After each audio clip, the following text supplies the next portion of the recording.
Hola, ¿cómo están? Bienvenidos a Tesis. Hola, Richard. ¿Andas, Vero, bien? Pero feliz de estar acá contigo siempre. Bueno, placer. igualmente. Bueno, vamos a hablar hoy de los controles ginecológicos. Vamos a escuchar bien a esta doctora que nos tiene algo muy interesante para proponer. Bueno, también vamos a hablar de la gastroenteritis, ¿sí? Que es mucho Sí. número uno en consultas de los, Mira, de los clínicos. clínicos gastroenterólogos. Y después de la cuestión emocional, de cuando se nos dispara muy rápido, ¿viste? Ajá, cuando tenemos un problema emocional que vamos de 0 a 100 en el enojo en un segundo. Ahí va, Vamos una a ver Ferrari por qué. tenemos ahí en la cabeza. Bueno, ¿Arrancamos? dale. Dale.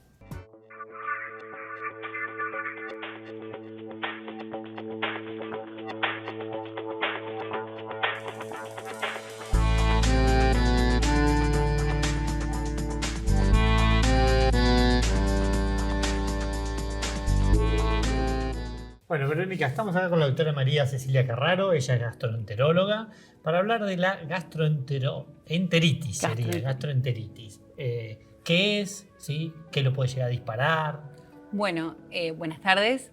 La gastroenteritis es, digamos, si uno le llama al cuadro, un aumento, por llamarle, puede ser de las deposiciones, digamos, de la frecuencia con la que uno va al baño, digamos, o puede ser también dolor abdominal, diferentes tipos de síntomas, ¿sí? ¿Qué lo puede desencadenar? Múltiples causas. Puede ser infeccioso, digamos, ahora viene la época estival, la primavera, sí, es una época de aumento de frecuencia de los síntomas, o también puede ser desencadenada por otras causas como el estrés. Mira, o sea, son dos vías completamente diferentes. Completamente diferentes. Y, Por eso hay que ver cómo uno ¿cuál es la diferencia? Porque por la edad, porque hay personas que tienen como el cuerpo, lo genético apunta más a uno que a otra. La diferencia va más que nada en lo que uno tiene que tener de alerta, que es el tiempo de evolución, ¿no? Por supuesto. No es lo mismo tener síntomas agudos que tener síntomas de largo tiempo, ¿no? Pacientes o personas que nos dicen, mire, hace bastante que vengo con esta dolencia, es algo habitual en mí, o la persona que rápidamente hace síntomas que llaman la atención, que tienen síntomas de alarma, que pueden ser vómitos, pérdida de peso, fiebre, dolor abdominal intenso. O sea, hay que diferenciar bien cuando algo cambia abruptamente o cuando es algo que ya viene de tiempo, ¿sí? De evolución. Y uno ahí puede empezar a orientar más hacia la causa. Sí, lo importante es siempre la consulta, ¿no?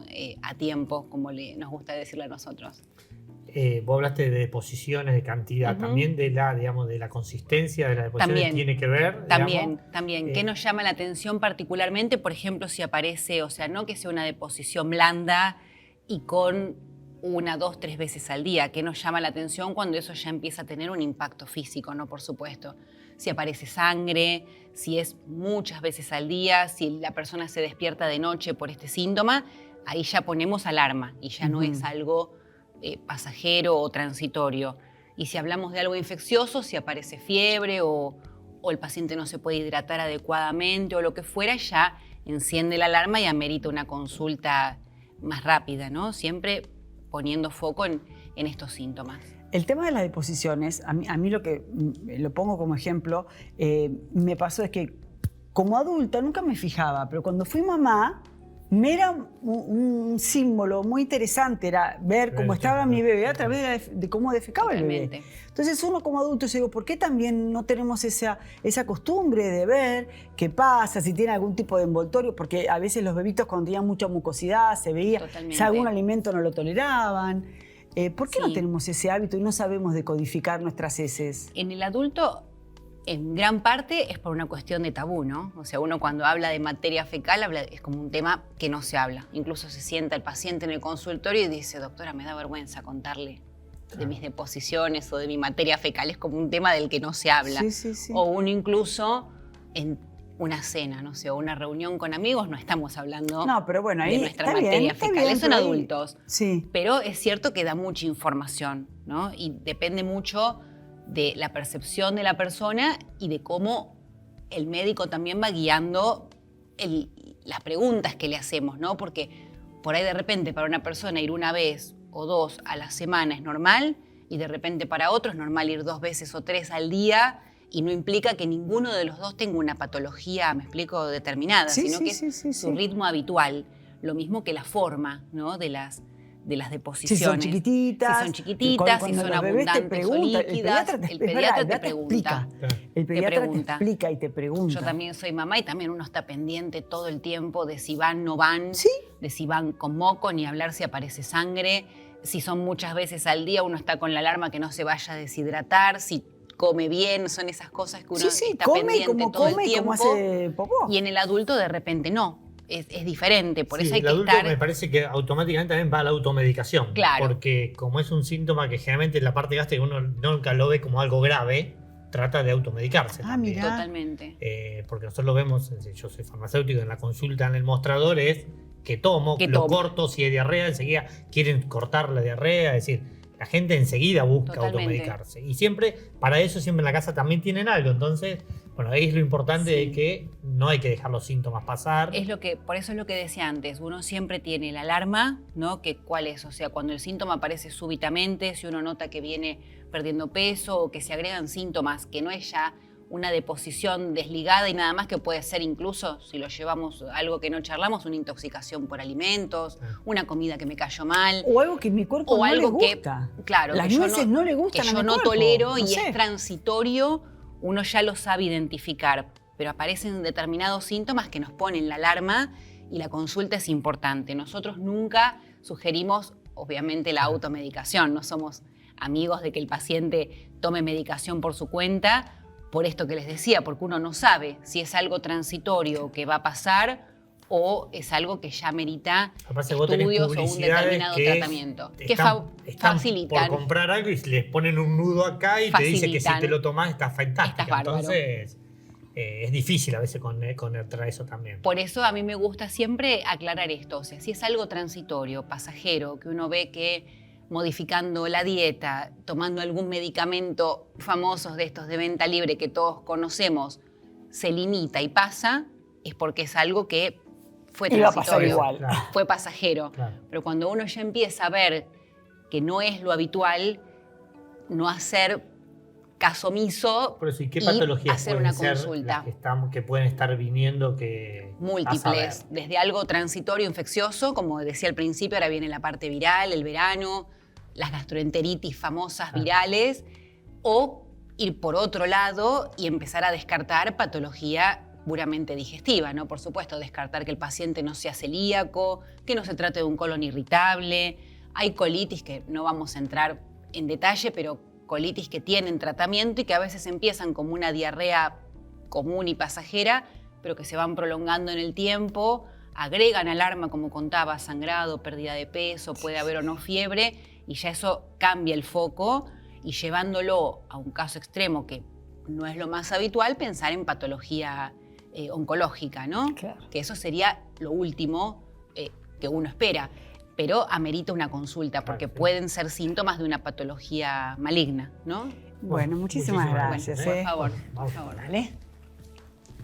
Bueno, Richard, ahora me toca a mí. Vamos a hablar con la doctora Marina Lam, ginecóloga. Hola, Marina, un ¿Qué tal? gustazo. ¿Qué tal? Vamos a hablar de los controles ginecológicos. A ver. Interesante, los controles ginecológicos. Ajá. ¿Tenemos las mujeres que ir realmente una vez al año al ginecólogo? Bueno, esto es lo que yo vengo a plantearles a ustedes hoy. Vero, ¿vos vas una vez al año? No. No, perfecto. ¿Y qué entendés vos por control ginecológico? ¿Te puedo preguntar? ¿Sí? Bueno, hay que decir que yo soy profe de yoga y es como que controlo mucho mi cuerpo, es como que soy consciente de mi cuerpo. Y Ok. cuando algo siento que no anda bien, ahí sí. O sea que vas al médico cuando algo no No, anda bien. cuando ya empiezo a sentir que algo no está en armonía. En armonía, perfecto. Digamos, el control ginecológico, el ámbito del control ginecológico es la paciente sana. Ok. ¿Ok? Vamos a pararnos en una mujer que no tiene una enfermedad y que viene en salud al ginecólogo. ¿Para qué vamos a eso? Entonces, un poco cuando yo voy al médico en salud, lo que yo estoy buscando, en definitiva, no sé si lo piensan ustedes así, es alguna intervención que de otra manera que si yo no me lo hubiera hecho, lo que me va a pasar va a ser grave y va a afectar mi pronóstico y mi expectativa de vida o mi futuro en la vida. ¿Se entiende? Digamos, vos vas en salud a buscar algo que cambie aquello que potencialmente pueda suceder. Por eso, algo preventivo, si se quiere. Sí, algo preventivo que tiene que ver con una probabilidad de que ocurra algo, pero que ese algo no ocurrió todavía. ¿Está claro? Ejemplo, cáncer de cuello. Ejemplo, cáncer de mama. ¿Sí? Sí, perdón. Ahí no ocurrió o está por ocurrir y no lo sé. Porque ella tiene su armonía y yo por ahí no me conozco tanto. Perfecto. El problema está en que mezclamos o ponemos al mismo nivel el concepto diagnóstico con el concepto pronóstico.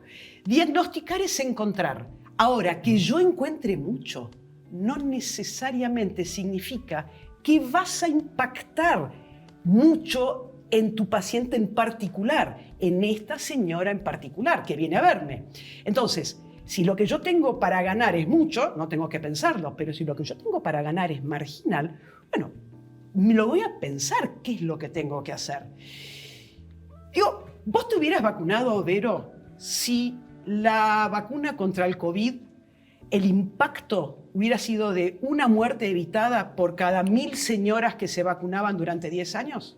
Y hay que elaborar las estadísticas y demás. Una estadística lejana, obviamente que me hace pensar en otras cosas, porque tampoco me voy a poner algo en mi cuerpo que yo considero que mi cuerpo, en un estado de homeostasis, de equilibrio, va a saber defenderse contra algún elemento que venga a atacarlo. Perfecto, pero digamos, ¿vos tomarías un remedio que le cambia la historia por cada 1000 personas que toman ese remedio a una de Lo que 1000? pasa es que, bueno, para hablar francamente, yo no sé si a ciencia cierta es eso o no es eso. Okay. Entonces debería ir a los papers, debería estudiar, Sí, debería pero chequear. pero la gente común no va a hacer eso. Por eso, entonces por hay eso, que por ver eso. a quién le cree uno y cómo lo maneja. Es muy Perfecto, y vos especial. hablaste de creencias, vos hablaste de creer. Yo creo que no tenemos que creer, tenemos que entender y que hay un sentido en la medicina preventiva, que es esto que yo te digo de que por mi intervención te cambie el curso de lo que de otra manera fuera, ¿sí? Y que si gracias a ese diagnóstico a vos te fuera distinto, ¿sí? Este es el sentido de la visita en salud. O sea, la prevención primaria, estamos totalmente de acuerdo ahí. ¿Sí? Ahora bien, Antes que suceda. antes de que suceda, ¿o qué? Porque el momento del diagnóstico a vos te vaya mejor que si hubiéramos esperado a que vos te des cuenta que tenés ese problema, ¿sí? Eso se llama beneficio.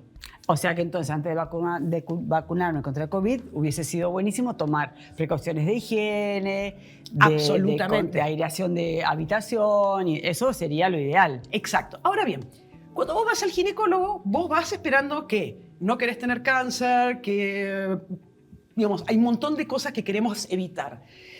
Y el problema está en que ya sabemos que hacer mucho no es lo mismo o no es mejor que hacer lo justo y necesario.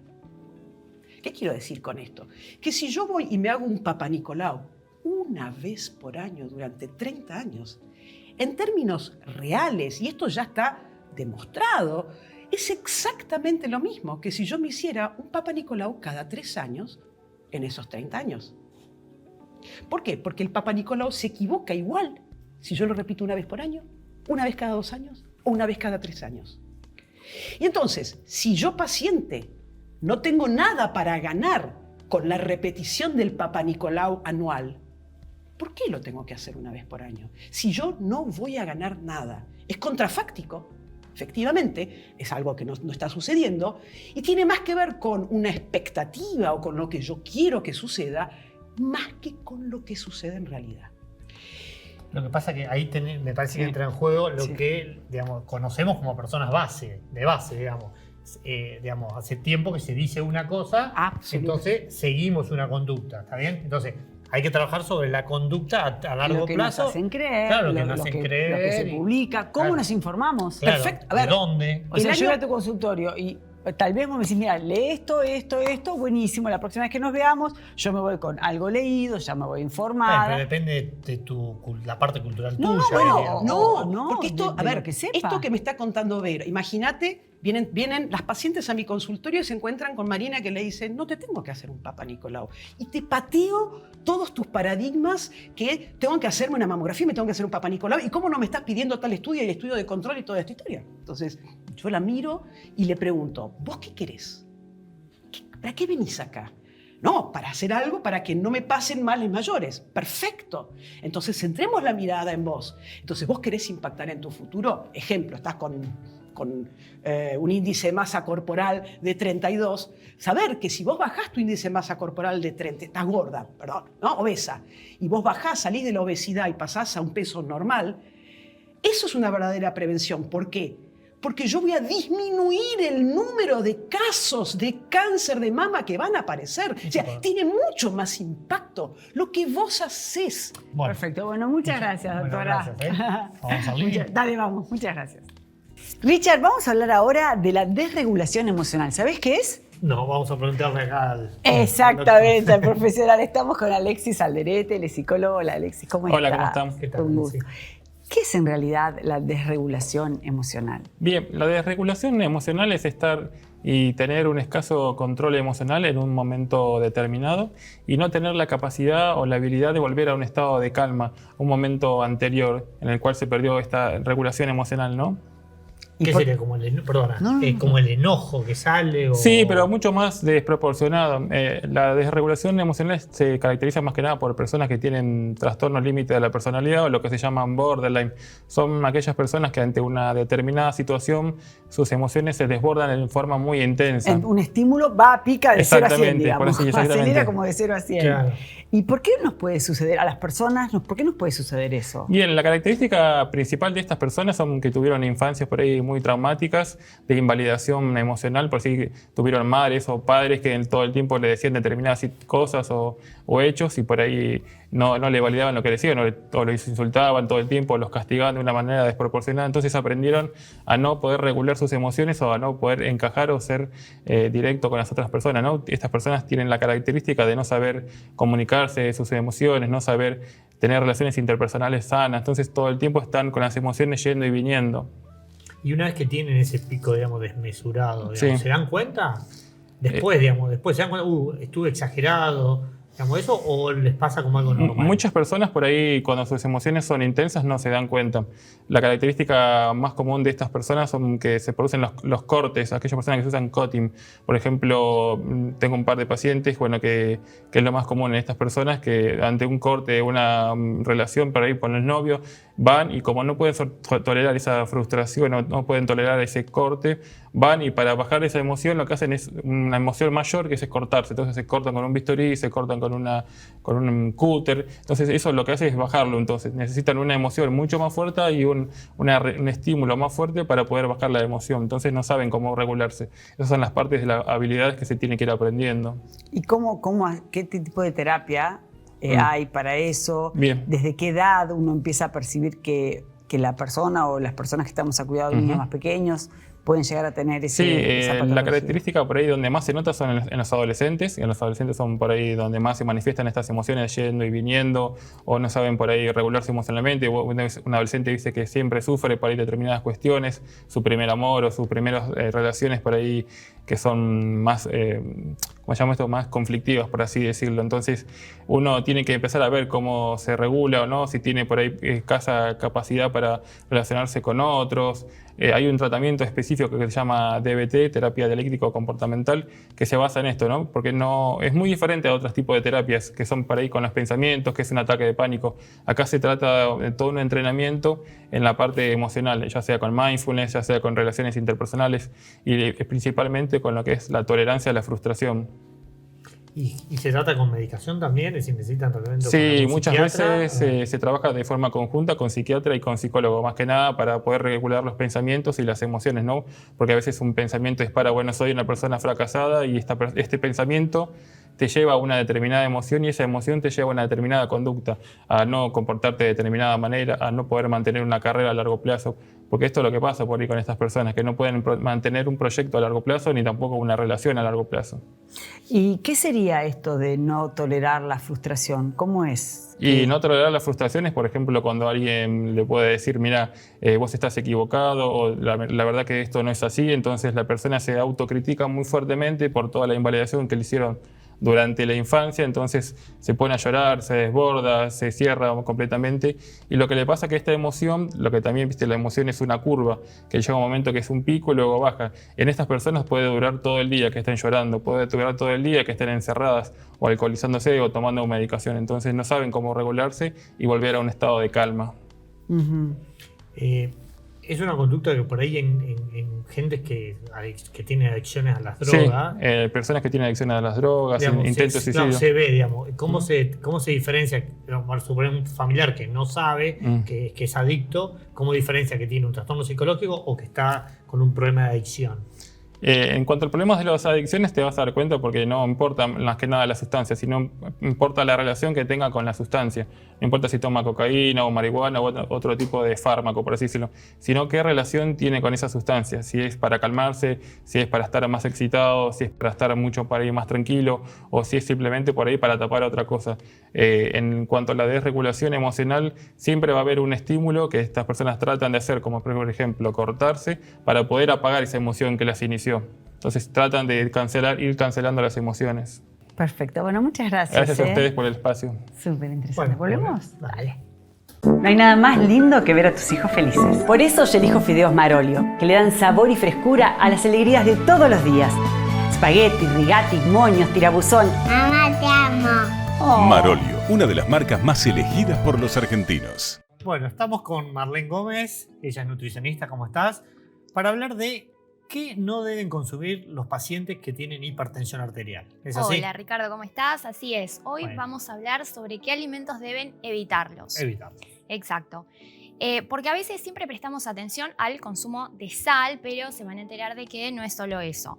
1/3 de la población argentina, según la OMS, tiene hipertensión arterial y la mitad no lo sabe. Y esto obviamente tiene riesgos de ACV u otras patologías que a veces desconocemos porque no nos hacemos un chequeo o... No, ni chequeo, acá es tomarse la presión. Exactamente. Es simplemente como eso. Y se enteran recién ya cuando sufren una ACV. ¿Qué alimentos no deben consumir o evitarlos? Por ejemplo, en lo que son enlatados. Los enlatados tienen bastante cantidad de sodio, no importa si es atún, arvejas, garbanzos, ahora hay hasta frutas enlatadas. ¿Qué es lo que deben hacer? Enjuagarlo. De esa manera restamos bastante la cantidad. No la eliminamos por completo, pero sí se elimina bastante lo que tiene. Con agua, de la canilla. Con agua, simplemente enjuagar y ahí ya restamos un poquito. O bien evitarlo hasta normalizar nuestra presión. Otra cosa también, por ejemplo, son los panificados. Esto nosotros tenemos como el pan tipo molde que es saludable, sobre todo el integral, pero ¿qué pasa? Tiene un alto contenido de sodio. Entonces, si sos hipertenso, siempre deben optar por pan sin sodio. O lo mismo pasa con las galletitas, que a veces compramos las galletitas, desconocemos, decimos, bueno, no. Tienen también sodio, todo lo que son también, por supuesto, lo que es dulces, galletitas dulces, no importa qué tipo, sino deben seleccionar las que tienen sin sal. Sin sal. Ahora, por suerte, hay bastante cantidad de productos, incluso en las panaderías tenemos las opciones, bastante variedad, para poder elegir y no aburrirnos siempre con lo mismo. Otra cosa también es, por ejemplo, el tema del azúcar. El tema de los jugos, las gaseosas, o incluso si consumimos jugo de naranja exprimido, tiene fructosa, que es el azúcar propio de la fruta. Esto eleva la glucosa en sangre, genera también que vaya aumentando lo que es la insulina y esto repercute en la presión arterial. Entonces, todo lo que sería consumo de azúcar o incluso la refinada que utilizamos para endulzar o en postres, debemos también disminuir su consumo o evitarlo. Otro alimento también a tener en cuenta son los aderezos. Los aderezos, mayonesa, mostaza, sí, que siempre o incluso utilizamos poquita cantidad, no importa. Es si nosotros sumamos el aderezo, de repente nos comimos una hamburguesa, más hicimos con el pan, ya estamos aumentando. Nosotros tenemos que consumir hasta 5 gramos de sal por día y consumimos 12. Es bastante. Esto, o sea, 5 gramos de sal equivale a 2.000 miligramos de sodio. Un hipertenso incluso menos, hasta 1.500 miligramos de sodio. O sea que es menos cantidad de la que generalmente consumimos. Por supuesto, lo que serían comida rápida, pizza, hamburguesas, papas, no solamente tenemos el sodio que tienen los alimentos, le agregamos, y también el tema de las harinas refinadas. Pues obviamente nunca agregarle. No. Nunca O sea, agregar. agregar Ya. nada. Claro. Incluso vienen sales con disminución de sodio que también podríamos optar como opción para, si queremos, condimentar. Conseguir Pero el yo lo que gusto siempre, salado sí, sin- siempre recomiendo es con hierbas aromáticas, o sea, hay otras opciones y no estar agregando sal, porque ya tenemos con los alimentos, entonces al agregarlo estamos duplicando lo que sería la cantidad diaria. Otra cosa también son, por ejemplo, las sopas en sobrecitos, que a veces decimos, bueno, esto es light, me tomo una sopita, tiene bastante cantidad de sodio también.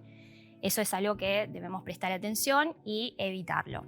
Perfecto. Y esto estamos dentro de lo mismo de los Los azúcares. dulces, sí, o Ah. el tema de los quesos, cuanto más duros, tiene más contenido Claro, más- de sodio. más Sí, contenido. entonces es preferible optar por blandos o ir variando más que nada hasta por lo menos normalizar nuestros valores. Bueno, muchísimas gracias. A ustedes.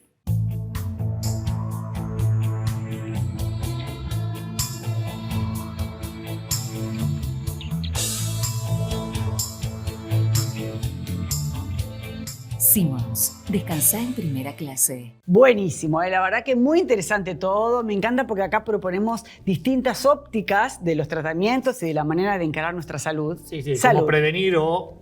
O- sí, pero siempre caemos en el Sí, lugar sí. de hábitos saludables que reponen la salud, digamos. de Exacto, y alguna este manera. equilibrio que deberemos Exacto. tener atentos, Bueno. estar atentos. Bueno, Nos vemos la próxima. dale, gracias.